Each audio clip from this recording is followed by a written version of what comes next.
দেশ কি আসলে স্বাধীন? আমার তো মনে হয় না স্বাধীন। আমরা কোনো স্বাধীন নাগরিক না।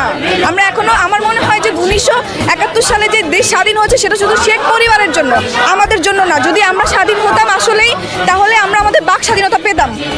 আমাদের কথা বলতে গেলে ভয় পেতে হয়, আমাদের নিজেদের ন্যায্য দাবি আদায় করতে গেলে ভয় পেতে হয়, এভাবে গণহত্যা হতে হয়, আমাদের সবাইকে মরতে হয়, রাস্তাঘাটে আমাদের ভাই বোনদের মরতে হয়। দেশ তাহলে কোথায় স্বাধীন? স্বাধীন শব্দটাই উচ্চারণ করা যাবে না। আমরা এখনো স্বাধীন না।